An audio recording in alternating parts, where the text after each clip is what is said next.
We have a number of rookies to get to on today's show that are ready to break out in 2025. It's the Audible Cecil, Lammey, Sigmund, Bloom, and Travis Hunter is where we will begin, Sigmund, because he's a wide receiver. He's a corner. He's mainly going to play wide receiver. He's going to dabble in corner.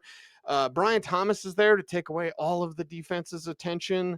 That's going to leave Travis Hunter one-on-one against a corner, and that's good news. If Trevor Lawrence can take that step, fine. Travis Hunter, can he break out in 2025? Yeah, absolutely.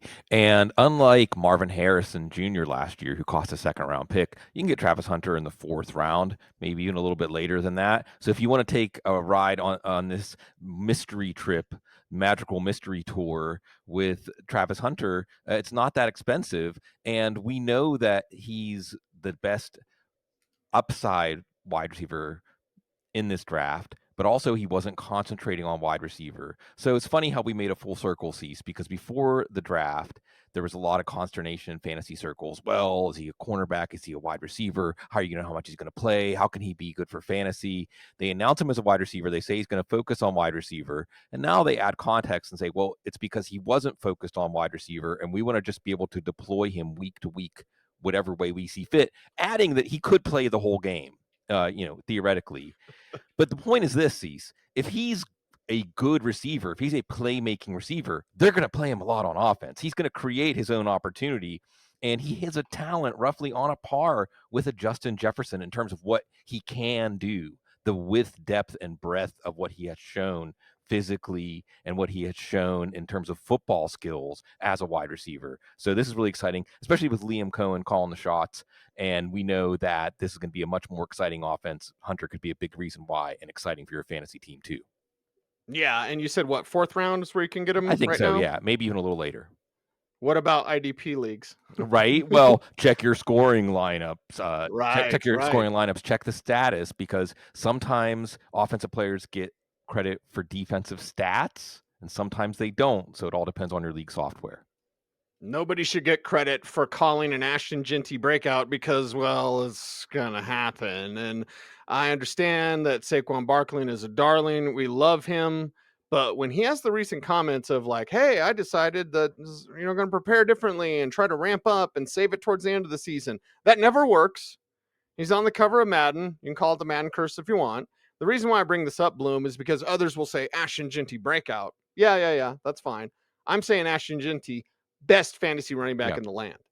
Maybe. And I think that, like you said, Cease, there's not a lot of nuance to the discussion of who's the most important rookie running back in fantasy football leagues. It's the question of how high do you draft him? Now, do you draft him ahead of Saquon Barkley? I think that if you're looking at Ashton Jeanty, you're looking at him, say, the 6th, 7th, 8th, 9th pick. Jahmyr Gibbs is going ahead of him in a lot of drafts. He's the 4th running back off the board. And I guess just hope you draw a pick in that level, because Barkley's going to go top 3, and you're right. We're turning this Jeanty take into a Barkley take, but he had 480 some touches last year. We don't even have a rule of 480 C's because running backs don't get to 480. Right? There's no reason to do a study on that. Now he is a unicorn physically. He is in an ideal situation. So it's possible those things might just overpower that in terms of returning value in fantasy football. With Ashton Jeanty, though, you get a similar alignment in terms of Pete Carroll, Chip Kelly, and a willingness to make this guy the cornerstone of the offense right away. Like LaDainian Tomlinson with the Chargers, if the Chargers offense was actually good whenever he joined the NFL. It wasn't at first. It got better. He was a big reason why. So, yeah, I think it's really exciting to make Jeanty your 1st round pick this year. We don't know how good he can be. He was a converted receiver from high school, so he's great in the passing game in terms of what he's going to add as a runner after the catch and his receiving ability. And you have with the Raiders a team that is going to give him the rock old school style. Cease. There you go. Kicking it old school. And the guy that he took over for in high school at wide receiver was named Marvin Mims.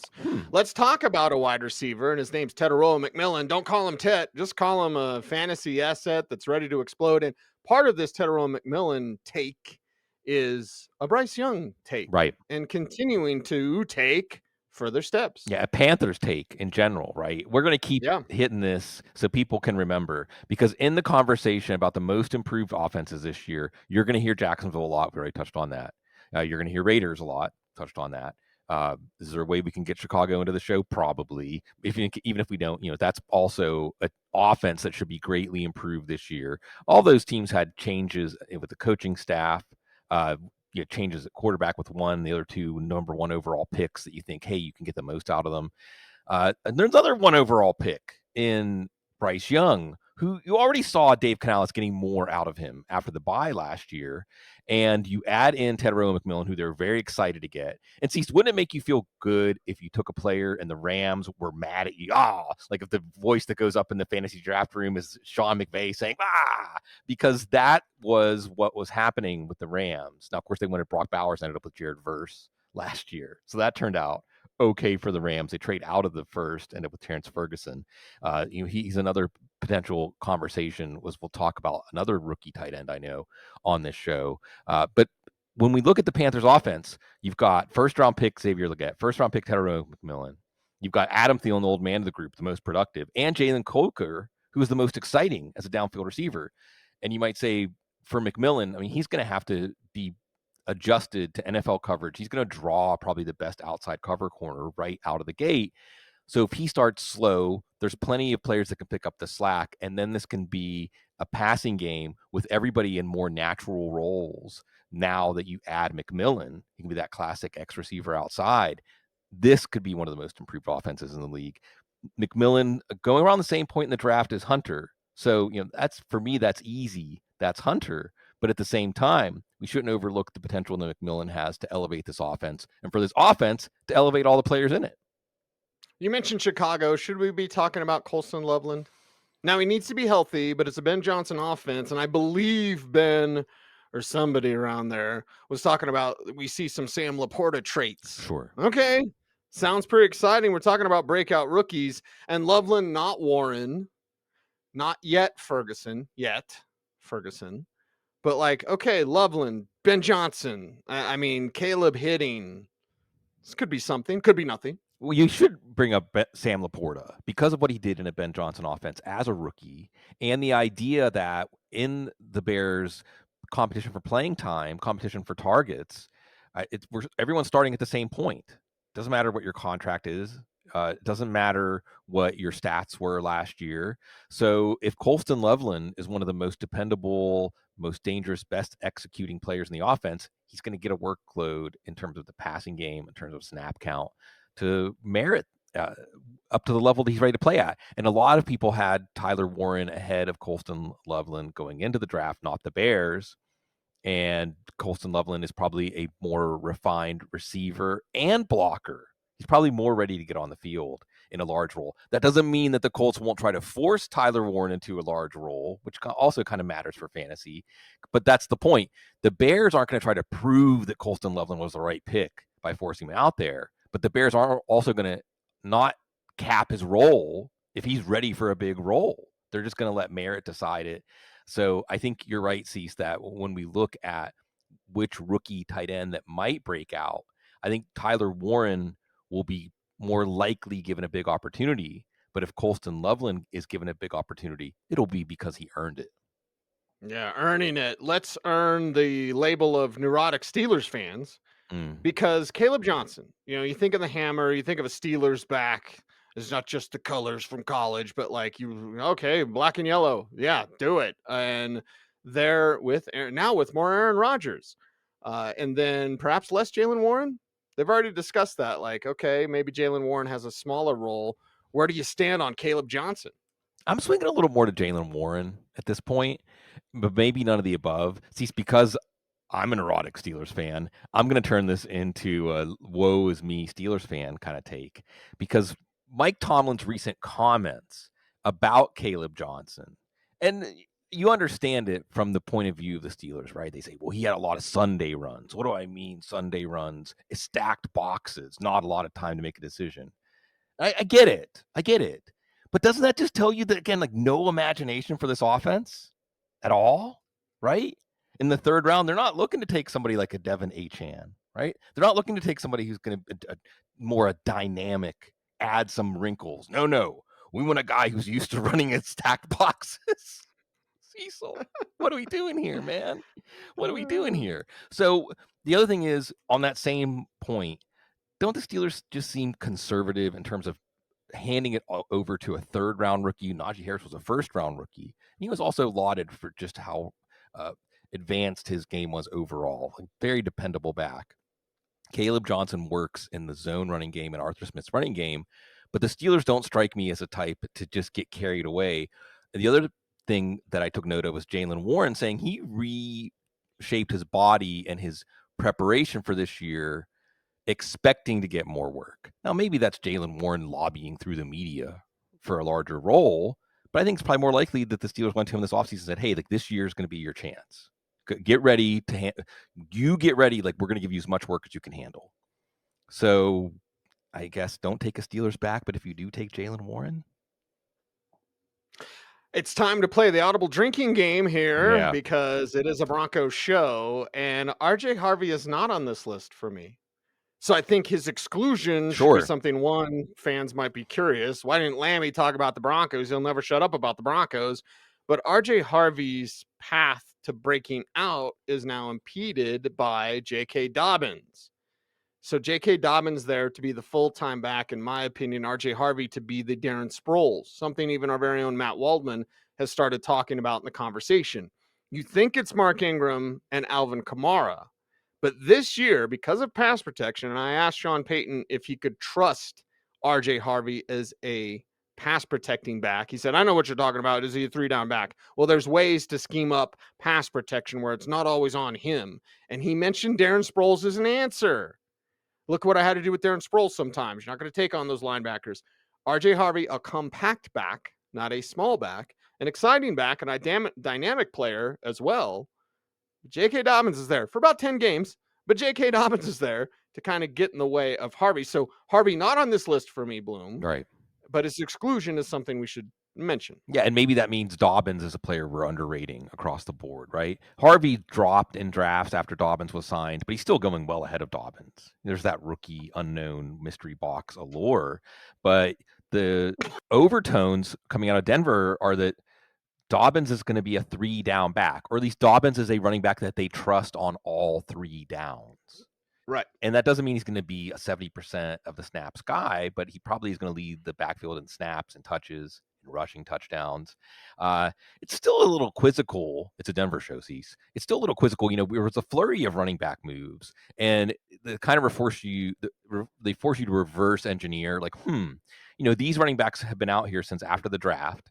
Stopped counting against compensatory pick formula like a week after the draft. And these guys don't get signed until a month after the draft, right? J.K. Dobbins, I mean, it could have been the plan that we were going to sign J.K. Dobbins in June. Did they see Audric Estime and say, you know? Similarly with the Saints and Cam Akers, did they see Kendre Miller? Because it's not the rookies. I don't buy it, Cease, that a team would draft a rookie in the third day, and even RJ Harvey in the second round, expecting him in OTAs to look ready, and then say, nope, we got to change our plans because this guy we just drafted for the next 4 years of his career, 1 week into his career, isn't looking like the guy that we think he can become, right? It has to be about the players coming back. And then, of course, Nick Chubb. Now, that could be about Joe Mixon or Dameon Pierce or both. But it gets the wheels turning in your head. But as you outline, Cease, maybe not enough for J.K. Dobbins and not reading the writing on the wall this year for RJ Harvey. Makes you wonder, like Sir Smoke-A-Lot said, why? Yeah. Why do I love Jaden Higgins? Well, because he has ball control, natural ball skills in terms of catching passes with arms extended away from his body, and he's clutch. Jaden Higgins, the word is, he's been looking pretty good down there in Texas. So let's talk about the young receiver. We need to be looking at this Houston Texans passing game because somebody other than Nico Collins is going to matter. And maybe I'm burying the headline, the lead there, that Nico Collins, we may look back and next year we're drafting him in the top 6 or top 8. And he takes that next step because it's clear that he's the apple of CJ Stroud's eye. But we've got turnover here. Stephon Diggs gone in free agency. Tank Dell's not going to play this year. So a lot of targets up for grabs. And you have Jaden Higgins, and you have 2 guys that are kind of similar, overlapping in terms of Christian Kirk and Jalen Noel, Higgins' college teammate. It's bringing in the two Iowa State. wide receivers. But who can emerge as that second target? Well, Higgins, like you said, Cease, already getting that buzz that he can seize a role right away. And the other thing we want to watch for is Nick Caley and this new offense. Caley, a disciple of McVay and McDaniels, and CJ Stroud, we know comfortable throwing downfield. So we're going to listen to the buzz about what the passing game looks like, who's seizing that number 2 role, how the offensive line is playing, because this could be an offense that has nowhere to go but up if they were really being held back by their coaching last year. A lot of new faces and a new direction for them. Before we get to Sig's honorable Yeah. mentions, Yeah. we're going to talk about Quinshon Judkins. You mentioned Nick Chubb, of course, the Browns moving on because they have Judkins there. And what Jerome Ford reworked his deal, right? So he's Right. pretty much guaranteed a roster spot. But it's Judkins leading the way. Now, the quarterback thing, it's going to filter into this because notice how we're not mentioning Cam Ward or Shedeur Sanders or Jackson Dart, who early reports seem to be way behind on everything for Dart. And then Ward's going to be the man. I mean, if he is a top 10 fantasy quarterback, that's a breakout to be sure, but it's Right. mainly because of his rushing ability. And then Shedeur Sanders, as a pure passer, looking like the best Browns quarterback. Shocker when you have Kenny Pickett, Joe Flacco, and Dylan Gabriel. Either way, let's talk about Judkins and the opportunity that will be there, especially because who knows what the quarterback situation is going to be. Yeah, they're going to win with defense and try to keep games low scoring, grind it out. Yeah, lowest scoring offense in the league. It's not going to change this year, unlikely to change. If we're looking at rookie running backs that aren't named Jeanty and we're asking who has the most unimpeded pathway to a lead back role, it's Judkins, right? I mean, Jerome Ford's a passing down back. Dylan Sampson, a change of pace from Judkins. But I think you do have him as a true lead back. Now, what's that going to be worth in this offense? That's the problem. But maybe not such a problem because there's more fascination with Travion Henderson, with Marion Hampton, even with RJ Harvey after the Dobbins signing right now than there is with Judkins. So you can get him in the 6th or 7th round where if it's a shank because the Browns offense is just dysfunctional, then you didn't really lose that much, but you do get some of that rookie mystery box allure that people like. So yeah, Judkins, surprisingly not getting a lot of rookie buzz right now. Yeah, not getting a lot and maybe deserves that spot. Like Sig's honorable mentions. Yeah. These are later round picks that could break out. And I'll just kick you off with one of my favorites because he's a freak. Oronde Gadsden. Sure. And Cecil, the drum beat. By the way, I'll do this for you, Cecil, because you're so humble. I see the drum emoji. It's now universal. It's universal around the fantasy circles about hearing news in May, in June, in July that builds to a crescendo. That's a music term. To that crescendo right before the draft and get you to push someone up the board. We're pushing some of these rookies up the board or being ready to do this if this carries over, if the drum beat gets louder. We're listening to auto OTAs. Think of it as the Puka Nakua rule, right? Because if you were listening, Puka Nakua, like think about the Polynesian drum beats, boom, boom. Then you knew you weren't surprised when Nakua broke out as a rookie, even though he was a 3rd-day pick. So there's some 3rd-day picks we need to pay attention to, starting with Gadsden. And Gadsden, one of those guys drafted more as a big slot, as a receiver. And you're already hearing the Chargers go on and on about the excitement he brings to this passing game. And maybe that he will fit Justin Herbert and his proclivities better than a downfield receiver like Trey Harris or Keandre Lambert-Smith. These guys stretching out the defense for Gadsden, only having to overcome Tyler Conklin. So that's one to watch as we start to hear more buzz in August. Maybe we move him up to draftable. Some running backs that are already draftable. The question is, how high are we going to move them up? Okay, 7th round running backs. Brashard Smith, two-way running back. Again, Jerick McKinnon. We've talked about him a lot, but sometimes it's good just to hammer these points home. He's going to have a role. They love him. They traded up for him in the 7th round. I know you're saying just 7th round, but they're already saying, like, look, special team, speed. He's going to win a spot on this team. How big his role is on offense is up to him. Maybe if you look at Isaiah Pacheco in the 7th round, you're like, I know it's the Chiefs running back. I should be excited, but I'm not. Maybe you should be excited about Brashard Smith. And then Kyle Monangai, who was mentioned, the Bears already said, a player that maybe pleasantly surprised them. DeAndre Swift, we're not really sure exactly what Ben Johnson thinks of him. We know that Ryan Poles thinks that Quinshon Judkins was misused last year. You know, throw some darts at the Bears backfield, but the cheapest is Monangai, who Matt Waldman loves because he's an assignment sound, hard-nosed runner. I bet you Ben Johnson, who fed Jamal Williams, Matt Waldman favorite, assignment sound, hard-nosed runner. History can repeat itself, Cease. Ding, ding, ding, ding, ding. That is correct. He is Sigmund Bloom, and you can follow him on all the socials at Sigmund Bloom. I'm at Cecil Lammey. The show is at The Audible. We appreciate your support in 20 seasons of The Audible. We did it, you guys, and we appreciate you very much. He's Sig, I'm Cease. Stay tuned, and as always, watch the other videos, and stay frosty.